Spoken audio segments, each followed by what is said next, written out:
We are live, everybody, but we're also on tape. We are deep down in the bowels of Lee's music. And it's a full house today. Foulds, Greg the engineer, Magic Mike, Bill at the controls. Episode 55. Anything on 55? 55, yeah, it's interesting. 55, so in 13 months from now, I'll be 55, which is the age at which I could buy discount senior coffee from McDonald's. Mike? Which is very good and very bad because it shows you're getting old, but you're getting cheaper coffee. Yes. 55 is also, you look good. You do look crazy. 55 is also the speed at which Sammy Hagar cannot drive. So, okay. How old do you think he looks, Greg?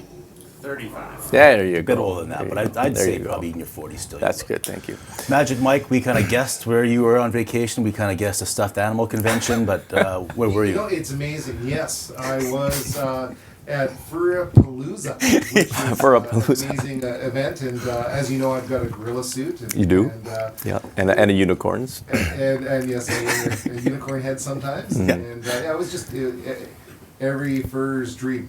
I'm glad you made it back, and you're probably at Dr. Love too, but that's for another day. More seriously, vandalism, again. Lee's music. Oh, it's just disgusting. You know, I can understand if you have an addiction or some sort of need, maybe I can get that. But to stuff rags into your gas tank of a delivery truck, which looks like you're about to light it on fire, I think we interrupted them. Mm-hmm. But that's what I came out to yesterday in the afternoon, was rags in my gas cap. So this is the middle of the day? In the middle of the day. Yeah. You have compassion for people when you try and put yourselves in their shoes, but I think it's okay for you to be pissed off as well. I am pissed off. Yeah. It's like, at what point, you know, like something's got to give here because it's getting bad and sucky and Well, the election is less than 2 months away, so. Vote for Mike. That's all I have to say. Let's move into another lighter topic here real quick. I sent you a video. Your nemesis, the South Shore Italian, Michael Potestio, and his North Shore Italian. He's the South Shore. Mike's the North Shore. You're the South Shore. Yeah. He's got this interesting claw grip eating style. I'll describe it how I see it, and then we'll get your analysis. So, and we'll play the video over this. So he starts with his fork in his left hand with the reverse claw grip, and there's a pinky extension that must be noted.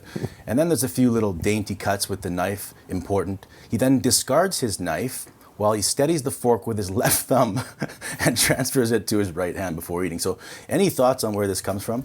Well, this is a bit of a sensitive subject because, as you know, Italians talk a lot with their hands, okay?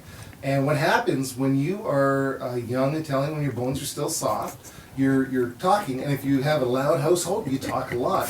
You actually end up with some deformities in your hand, hence the claw-style hand position that you have. But also, if you are in a very lively Italian household where everybody's trying to get their 2 cents in, you can't eat in a matched grip. Okay. Because if you need to talk and be able to move your hands around, that's why the open hand is so important. It's just a speed efficiency thing, which if you're not Italian, you don't really understand. I didn't. The things you learn. It's almost like an evolution thing. You know, those who don't do it perish, and Michael apparently is evolving well because he's doing the ambidextrous thing, and he's got the claw. Okay, there is very need, interesting. yes. Yeah, it's very For good. those of you who think we're being mean, we kind of are, but Mike knows about this. We're having him on the show to defend himself, so stay tuned for his rebuttal here, but that's interesting. Thank you for informing us. It was a very interesting way of eating. Yeah. That's how it's done. Yeah. I'm sure our sponsors love this content, and they're going to love the fact that every night I go to sleep, and I sleep so well on my Sealy mattress from Gord's. I sleep so well that I don't want to get up in the morning, Mike. But what gets me out of bed in the morning? A jolt of McDonald's coffee, which we drink exclusively. And then I have between 4 and 7 breakfast sandwiches every single day. Every day. But then I think, well, I need my input of fruit and veggies. So where do I go? New Leaf. New Leaf Produce Market. Yes, that's right. What do you see here today? I see some berries from Abbotsford, probably. I see some jalapenos, or as some people say, jalapenos. Yep. And I see zucchini, This carrot. is all part of the flyer here, except for a couple things that I Yes. took. Maybe for myself, we're not sure. They still about got the Apples juice are not going on sale. here? I just like pink lady Are they apples. still in? No, that's just for show. I'm not sure if those okay. are on special or even in the store right now. You can go check for yourself. Right now, they're promoting preserving, canning, freezing, jamming products from Kelowna, all over Kamloops, Chilliwack, and Abbotsford. So get on down to New Leaf Produce Market. We know about their berries. We love their berries. Local. local berries. Check that commercial out right now, right before we get into Above the Folds. New Leaf Produce Market. Straw. Berries. Harmon and Steve, they're best buddies. They're in cahoots with the strawberries. Newfelt makes them down in Abbey, and New Leaf takes them back to Gammy.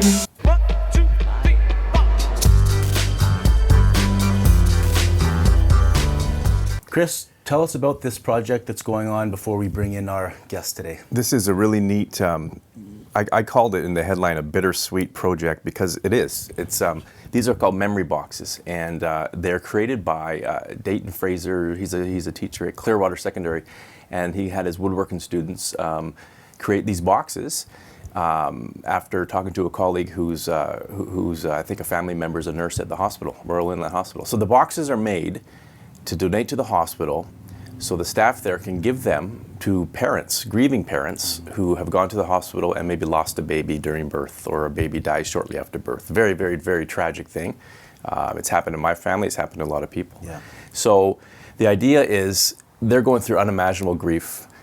The kids are making these memory boxes. You'll see they have little, sort of childlike ornamentation on them. And so the parents, if they wish, they can put their baby's memories in the boxes. Maybe they have some shoes, maybe they have a little onesie they're wearing, soothe or whatever. And then they can bring them home if they wish. And maybe some parents cherish this stuff, maybe some parents don't want them. We'll find out more when we talk to Dayton. Yeah, it's such kind of a touchy subject matter, and it's being dealt with by high school students, and I want to know how it all started and how it's going, so let's bring them in right now. How are you guys this morning? Good. Who do we have here with you? So I'm Dayton Fraser, then this is going into grade 10, Cleo Coates. She was one of the students involved in the memory box project with me. I think I might be nervous making sure I want to make it perfect because it's a very sacred thing. Yeah, no, absolutely. It was really cool watching the students work on it. We do lots of community work, but this one really, you could see the kids were definitely putting their heart and soul into it. I don't know if Leo wants to talk about that a little bit. Oh, since it was to honor their loss, and I could tell that these boxes were going to be really important to them for their lives and for their family, I wanted to put a lot of effort into it and make sure everything was perfect and that it was just something beautiful that they could hold on to. When you're making the boxes, Cleo, how do you come to what kind of designs you put on there? Well, we had a mandatory butterfly design on it. I believe it's something symbolic. Okay. And then I found another child design. Lots of people put toys, or they put like an elephant or something, or a tree, baby animals. Yeah, that makes sense. Yeah, for sure. Yeah, so this one was an awesome project because it definitely developed some awareness around stillborn babies. It's definitely a fact of life, and it's tragic. Yeah. It's really interesting. You talk to people my parents' age, probably your parents' age, just to how taboo it was. Right, it's not talked about. That's right. Just trying to kind of break that stigma a little bit that it happens, and just so that people are a little more aware of it moving forward. Right. Yeah. Cleo, what do you hope the project is accomplishing? Yeah, no, I just hope it provides a better way to remember, sort of, and acknowledge that it happens. And I hope that maybe other high schools will start doing it. We're going to continue doing probably 10 to 12 per class as a mandatory project, and just keep rolling them through. What's the reaction been like from the hospital staff? How do they feel about this project? Oh, there was definitely some teary eyes when I showed up with the boxes, because lots of the nurses on the ward there, they knew it was happening, but then when they're actually putting their hands on boxes and seeing them, they're like, oh, it's like this is going to be so special for our families at this tragic time. Excellent. Thank you both for being with us today. Appreciate Thanks, it. Cleo. Thank you. Yeah. Thanks, guys. Take care. Thank you. Bye-bye. Okay, let's move on to the last week clique with Michael Potestio, brought to you by Gord's Appliance and Mattress Center. Don't want the 9-hour cycle, please. Freaking $500 hydro bill, piece of trash. I need to speak to Gord on the Niner. Hey, no, I'm actually Steve, the new owner. First things first, pal, you should probably update your sign. Number 2, my dishwasher is tangled again. The 9-hour cycle, hydro bill through the roof. You guys don't fix appliances, I know that, so I need a new one. We actually do fix appliances, but if you want, I can try some new ones first and have a look. You got a price in mind? Money is not an obstacle for me. Money's definitely an obstacle. He's the cheapest guy in Kamloops. Ain't that right, Darby? Well, this here is going to be your Cadillac model, top of the line. This is our middle-of-the-road dishwasher, just a great dishwasher at a great price. This is our budget-friendly model, still a great dishwasher, just at a bit of a lower price. Price doesn't work for me. Let's see if you can fix mine at home. Alrighty then. There you go. Seems to be good. How's the fridge working? The fridge is fine, Gord. It's Steve.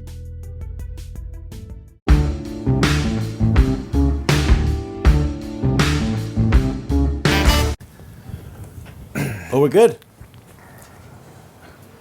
Yes. Okay. Michael, Artie? a little bit late again today. What? A few minutes. You said 9:20-ish. I was here at 9:23. That's ish. It's on 9:30. Sicily time. We'll leave that alone That's because ish. we're going to rip you a little bit more here, but you get a chance to defend yourself. The whole ham-fisted North Shore Italian claw thing you got going on there. Mike had his theory about... Mike explained it very well. All goes back to Darwin and evolution and the survival of the fittest Hand in that talking. village that you came from eons ago. It's very, very interesting. But what's the truth? How did this come about? Yeah. Well, I'd like to. Give us I know a you said. demonstration here. So I guess if we're using the carrot, I'd be like, I'm eating here and then There's the pinky. The pinky's out. pinky, And here's your Comes out. which is your knife and And which is then the he- fork. my fork. So. So that's the you're fork cutting there. something here. So I'm cutting like this, and then I think this one is my left is anchoring it. Yeah, but the pinky's out. The pinky's And then out. the thumb is steady in the top here. Right. Yeah. So that's kind of like me, like, food's not going anywhere. Yeah. So then- so you got I can the. interject for Yeah. a second. He is ready now to backhand you if he needs Oh, to. if I'm trying Exactly. to. Yeah. Which is Okay. right. So it's It an is Italian survival of defense fittest, mechanism. right? That's right. I'm ready to go here. So yeah, that's all I think that Okay. is. Well, I would like to point out though that I think the real issue here, the real question we should be asking is how many more secret videos of us do you have? Because I had the no only one. clue that he was taping. Like, is there a photo? Is there a video of Chris just sipping wine through the bushes? Is there one of Mike Miltimore practicing his Italian accent the in the furry mirror? convention. There's I got a lots few. of Mike at the furry convention, but other than that, no. What else do you have? If I open up your computer, how deep does this go? You're never was getting right into my there. computer. Anyway, that was interesting. We're going to make a really tough turn. This is one of the toughest Yeah, what turns do of we- all time in the show here, but we're going to do it. You got a story to talk about here on a more serious note about a shooting that happened in Kamloops. So tell us about the story. Shocking story when we heard about it came in. There was a man named by Matthew Gustafson who, I guess, got into some sort of domestic dispute with his ex-partner. She had allegedly come to pick up the 2 children they share from his home, and some sort of dispute happened, and it culminated in him getting in the car and driving the family, the 2 kids they share, and the woman there, to a trailer north of Walhachin, which is all on the west side of the valley. Yeah, past Savin How on the way far, up. is that from here, about drive? About 45 minutes to an hour, because you go to Savinaw and then you take a right up the Deadman Road, Right. and you go 14 kilometers, and it's very, very remote. Yeah. Yeah. And what we've heard about how this all unfolded, the cops are telling us they got like 3 different 911 calls. Apparently there was one from the woman calling from her car, and there was even one that came from a family member. And what we learned is that this one, that call from the family member came about because the eldest sibling at some point managed to get away and actually call for help. And that culminated in essentially a police standoff with this man who had his ex and his younger child barricaded in this trailer. It went on until 3 a.m., at which point police say that he exited the trailer with a weapon and his kid, and it culminated in him being fatally shot. Mm-hmm. So you tracked this one down. I guess there's some things you can't say about how you did, but how'd you track this one down? Because you did a good job kind of getting some stuff that other people didn't have. There was social media posts on Sunday night, August 14th, saying that there's a whole bunch of cops going real fast out toward Cherry Creek, out toward Savinaw. No one knew anything because you can't hear the scanners anymore, and the cops are obviously keeping it quiet because this is a serious thing.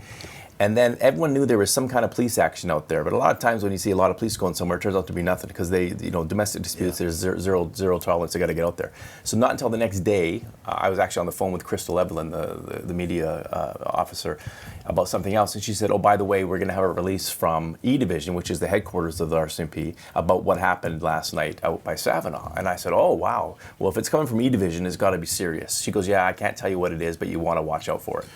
And then the release came out, and all we knew was basically this happened. And then Michael started looking on social media. He saw one tweet where someone had mentioned that, hey, I have knowledge of the situation. We reached out to that person on Tuesday. This is right near deadline. The person was really hard to. You could explain how you tried to get the person to talk. Yeah, we ended up it was all just kind of social media legwork that us journalists do. I mean, we always often talk about how, Facebook and Twitter, social media in general can be kind of toxic. But for us, it's important for our job sometimes. So it's just a lot of... Well, this is the flip side where it helps you get some information. Exactly. Yeah. And so you reach out to this person, and they were a little hesitant at first, and it took some time, and obviously it kind of went past our paper deadline, but we managed to have a conversation with this person who didn't want to be named, so we're keeping that hush-hush is fine. And basically just explained how they knew this stuff, and we were able to go from there. So the man shot dead, and I think I read at the bottom of your story there's a second woman found in the suspect's home. What's the latest on that? So that's actually the part that we know the least amount of information about who this second woman was, who I guess was at his home as well, who was bound, tied up, and her and the woman who was abducted were both taken to hospital. So they're recovering now. Those kids are recovering from what they weren't. The kids weren't physically hurt, but obviously you have to obviously they're going to be traumatized. Horrible things. And so we're not really too sure on that angle yet who that person is. Not really sure how that fits in to what else we've heard. Yeah. And then there's, I think, the big part for the story that we'll obviously be following is just the officer involved shooting. The Independent Investigations Office of BC has launched an investigation. They launch investigations whenever there's police involved in a death or even an injury. I think they just wrapped up one in Kamloops where they were even just looking into whether a police officer, there was a motorcycle who sped through an intersection and crashed, and he passed by a cop, and they even investigated that just to see if him not pursuing the speeder resulted in his death. So this one is definitely, obviously, directly And once involved. this police watchdog agency, the IOBC, once they start investigating, everyone zips their lips. They can't talk about it. So the police will not say a thing about this. Even about the other second woman? No, they won't say anything. It's all part of the whole investigation. Who was the other lady? That's the thing we can ask about, and hopefully maybe they can elaborate on it. Because someone might be thinking, well, is it one of the missing women, many missing people in here, or was it his current girlfriend, or like who was it? And I don't think the police would be out of line to just to quell any kind of rumors out there, to say, well, you can't say much, but here's what we can tell you, and we can pursue that. These things are obviously, it's going to be a long time to gather evidence and basically put together a case and essentially just determine whether or not the police were justified essentially in taking this life. Final thoughts? On the show? No, just on the story. Anything else? On the story, I just gave you my final thoughts. Yeah, the next important step will be what happens here. You don't have to get mad. That's fine. That's the North Shore Italian coming out on him. See, Mike would have taken that really easy, but they're a little more spicy on the north. Yeah. We are. Okay. We are. Thanks for coming in, Mike. Appreciate it. Thanks for having me.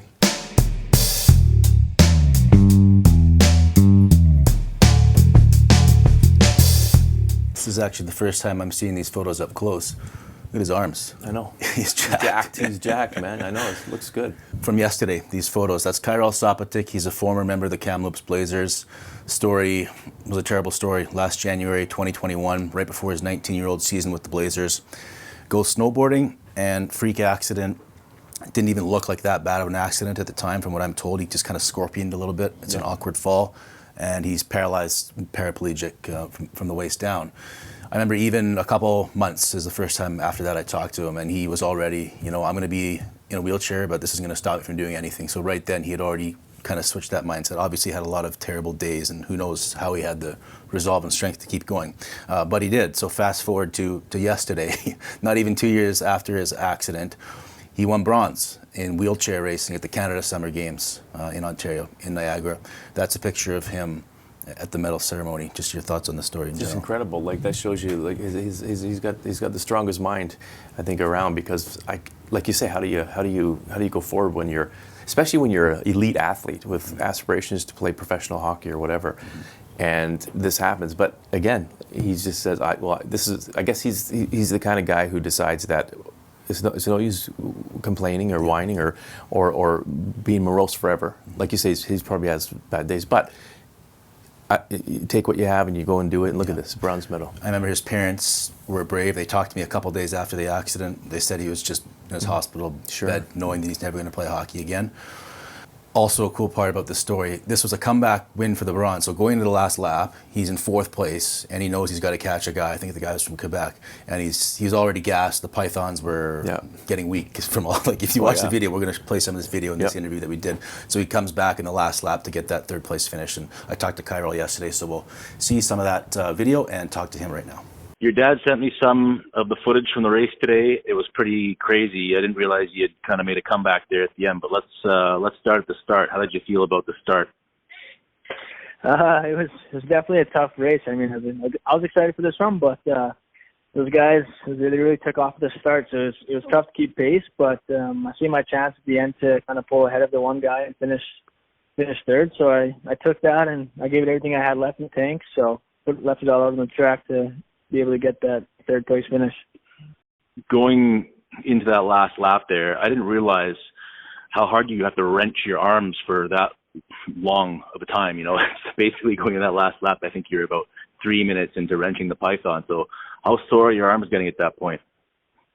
Yeah, you're definitely starting to fatigue.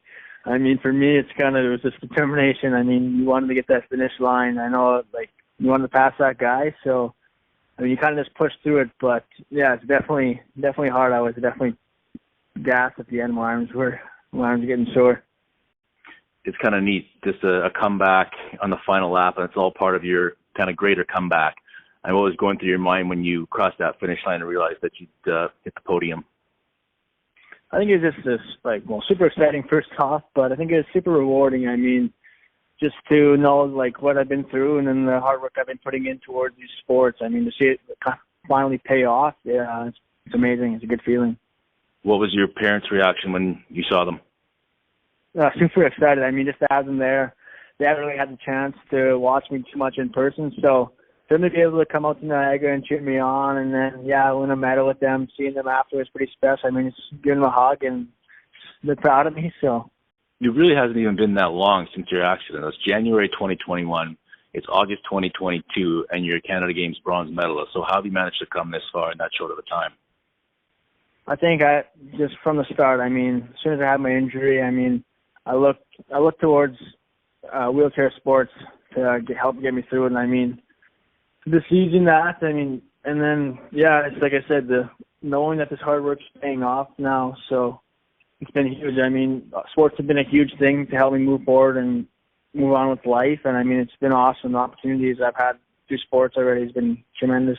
Another cool part about the story is he told me yesterday he's also on the national under-23 wheelchair basketball team. That's right. They just released, I just got the email today in my email box. I sent it to you, and I was looking for any Kamloops guys on there. But yeah, he's on the team, which is incredible. So he's made he's made the national team, and he's won a national bronze medal within less than 2 years of becoming paraplegic. It's incredible. He's a true athlete.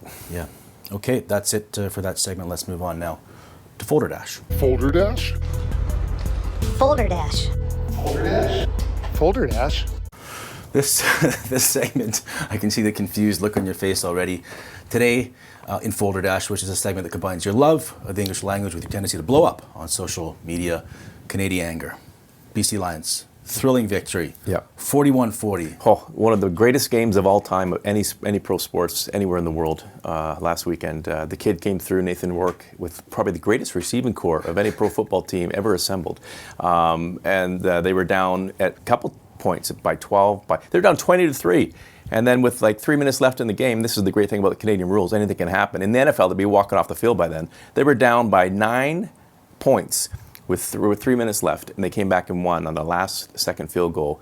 It just makes the whole rest of the game mean nothing then. That's my argument. That last drive, though. The NFL, you have to have strategy through the whole game. Yeah, the NFL, there's 5 minutes left, and they're doing a press conference in the dressing room already because they have a time clock that's as long as War and Peace. But anyway. Let's just do whatever you want for sure. Yeah, right. Anyway, So let's down a ball. Oh, look, a fair catch. Oh, we won the Super Bowl. I love the NFL. You know I love the NFL, and it'd be better with 3 downs. But anyway, go ahead. Sean White capped it, my old rugby nemesis. That's right. Semi-Am. He was a Semi-Am totem. We played against You each actually other played in against rugby. Sean White, that's right. He nailed it. He's been in the CFL for a long time. Yeah. But it was a fantastic game. It got a lot of chatter online, and people were talking about this game. It was a great game. You were on cloud 9, and probably on the red wine.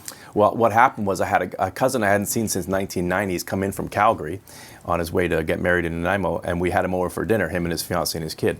So the game was at 4 o'clock, and he thought, we'll throw on the game. I said, I can't put on the game. I have to pay attention to it, and plus I only watch the Lions alone. I can't watch with anybody. Yeah. So I taped the game, and then when they left at 9, I watched the game. From 9 o'clock till about midnight, and I woke my wife up and said, they won. And she was, I'm sure she was thrilled with that red wine breath. No, go Lions. No, she was great. She actually looked at the score before she went to bed, and she knew I'd be happy. So, yeah. The point of all of this preamble, you're on cloud 9. Here comes Don Taylor. We love Don Taylor. We love Don Taylor. Yeah. He checks in. Was that the biggest, most impressive BC Lions win since the 2011 Grey Cup? Had to be, but oh no, here comes in swoops Jay Barnesy.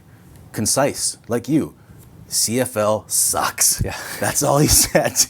And in comes Foldsy. Jay Barnes is a monosyllabic cretin with an IQ in the range of a Drew Lock QB rating. Piss off, troll. So, first of all, Drew Lock is thrown under the bus too here.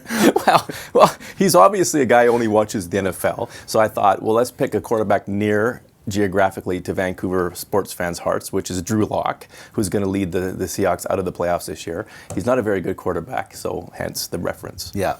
So you, at that point, you're probably feeling like that was cathartic. You got it out of your system, you hammered this CFL hater, but oh no, because it's not done yet. Here comes Jolly Jim 55.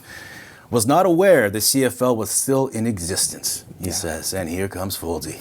And you know you're mad when you bring in the Unabomber. The Unabomber somehow comes up. You said, you might want to break your lease with Ted Kaczynski. Let him keep the cabin and join the real world. Well, if he didn't know the CFL was irrelevant, if he hadn't heard of Nathan Work, who's probably the most popular guy in the world right now, then the guy's obviously living in a cabin with a manifesto and sending bombs elsewhere. Yes, one leads right to the other. All right, any thoughts on this, Mike, before we continue on here? Well, yes, I have to agree that the Super Bowl that I've watched too in my career as a pro sports fan. Watching guy. And everybody stopped, and exactly that it happened, and everybody was like, "That's the end of the game." I was like, "But there's still time." There's still time on the clock. Exactly. What are you walking off the field for? Because for the other 3 quarters, they were strategically running the ball and running the clock down and building up a lead, which was insurmountable because they were strategic with how they played the game. No, it's insurmountable because the play clock is 40 seconds long, and the CFL is 20 seconds long. That's the big difference between the two. 40 seconds. And with that 40-second clock, right? I could make dinner, do the dishes, make love to my wife, and get back there in that time. They still 20-second clock would be good for that. They still have time count violations, which is ridiculous. Anyway, let's wrap the show. We don't have time. You want to talk about your column?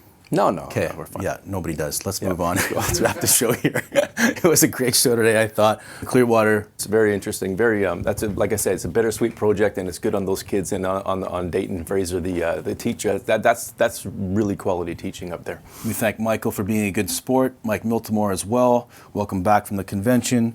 Bill, Greg, great job again. New Leaf Produce Market. Freeze, can, preserve, get down there. All this is on special. Most of it is. It's all locally grown. Most of it is.